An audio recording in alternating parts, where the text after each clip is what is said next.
Tales from the Grey Side presents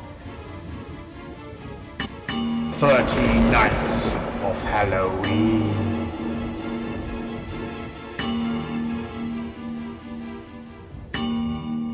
Well, here we are on the final night, and there's still some foolhardy souls come to hear another fear-filled, fateful fable. I am amazed at your strength of will, but to be honest, I'm more amazed at your lack of sense of self-preservation.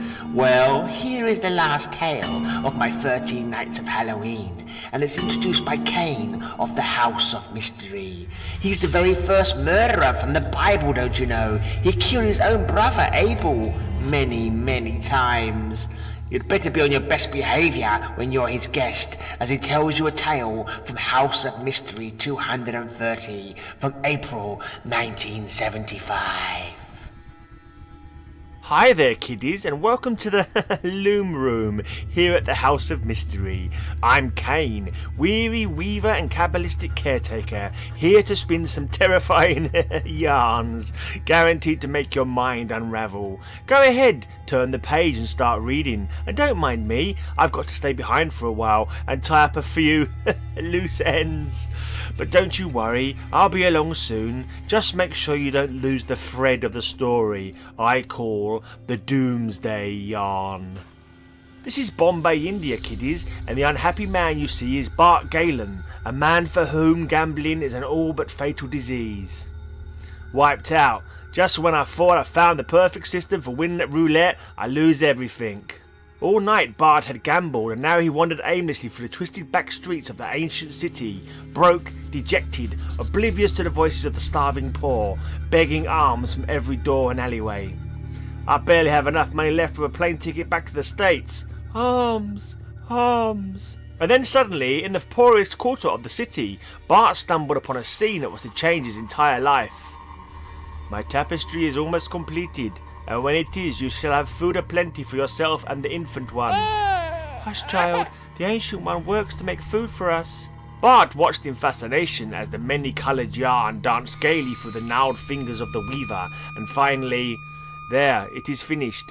I have woven an enchanted tapestry of yourself and your infant one, and I have not forgotten to add the food you need to keep yourselves whole and healthy. It's true. This food, it comes from heaven. Truly your fingers spin magic on that loom, ancient one. But how much? Find happiness for yourself and the little one. That is the only price I ask. Thank you, old weaver. Thank you. Well, I'll be, how in blazes did he do that?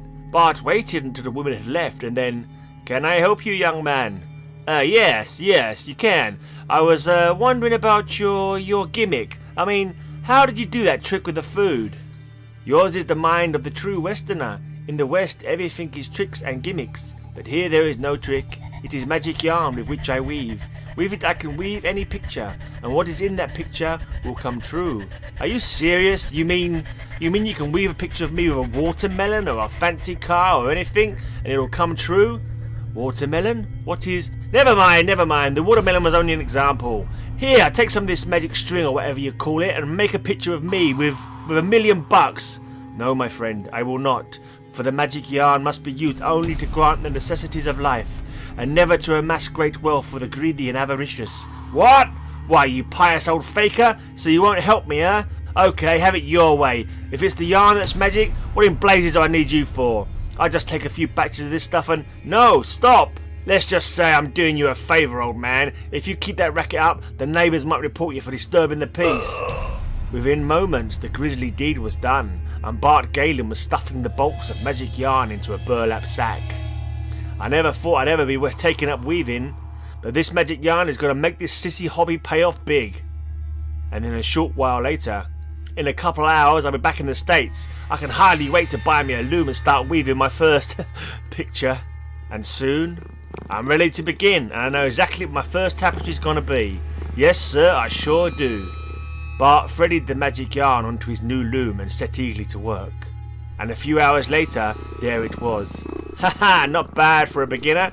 I could have just made a picture of stacks of money, but I have a sneaking hunch this is going to be a lot more fun. And so that night at the lavish underworld casino... What brings you out of the woodwork, Galen? Yeah, ain't you got tired of playing roulette after all the dough you've lost here? Me? Tired of roulette? You know me better than that, boys. Just point me in the direction of your roulette wheel, cause tonight Bart Galen is here to win. Anything you say, Galen, just make sure you brought along some real money, cause your credit ain't good here no more. Haha, don't worry yourself about that, boys.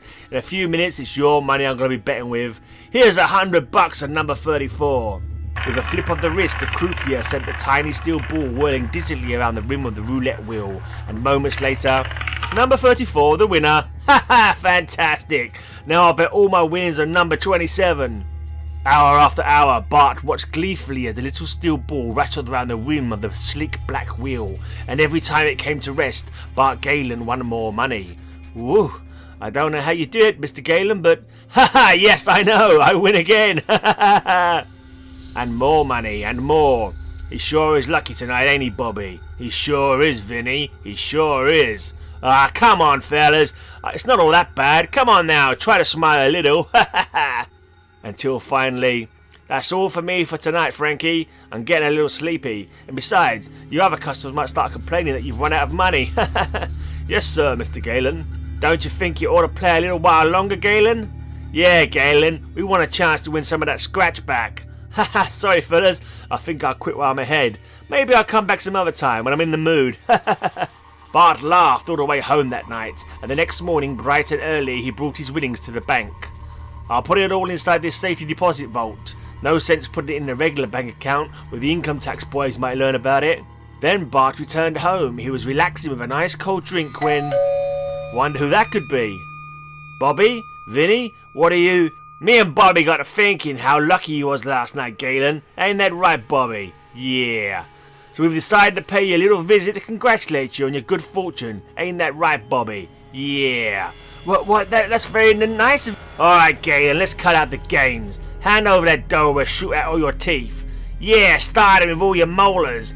But that's not fair. I won that money. It's mine. Can that garbage, Galen. I've been in the gambling racket 13 years. Nobody wins like you was winning last night, not unless he's got some kind of crooked gimmick. Alright, I'll pay. Why should I take any chances with these guys? I can weave myself piles of money anytime I want. Fine, now hand it over. But I don't have it here. What? Now look, Galen, I have it at the bank, honest. I put it in there this morning. I'll take you there, only please don't shoot me, please. Moments later... Alright, Galen, we'll go to the bank, but this better not be some kind of trick, right, Bobby? Right. It's no trick, I promise. But meanwhile, back inside Bart's apartment, another of Bart's acquaintances had developed an interest in the magic yarn. And before long, Bart Galen's ill-gotten fortune had begun to, shall we say, unravel.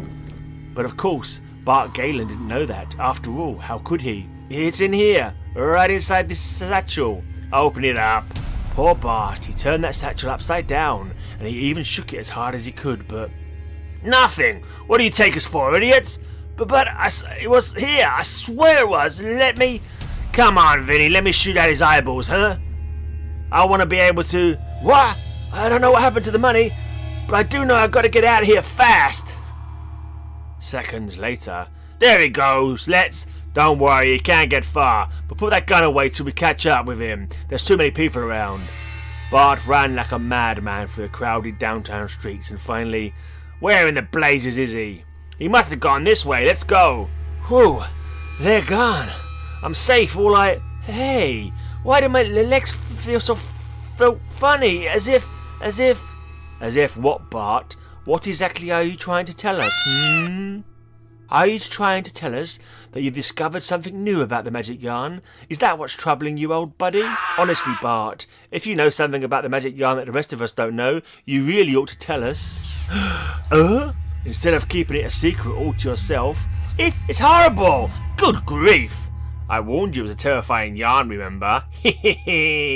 Well, that's sure a lot, my foolhardy friends. The 13th tale, and somehow you've emerged from the ordeal without being reduced to tears or madness. I am surprised and disappointed at your resilience. Never mind, there is always next year, I suppose. You know, that story reminded me of my mother. She loves to knit, all the time sitting in her chair, the click-clack clacking of her knitting needles, creating scarves and other warm things that hold off the cold winter chill. Why, just last night, after midnight, I heard her needles clacking away. Odd that really, seeing as she died quite some time ago. Have a horrible Halloween, you human half-wits, and remember, do have nightmares.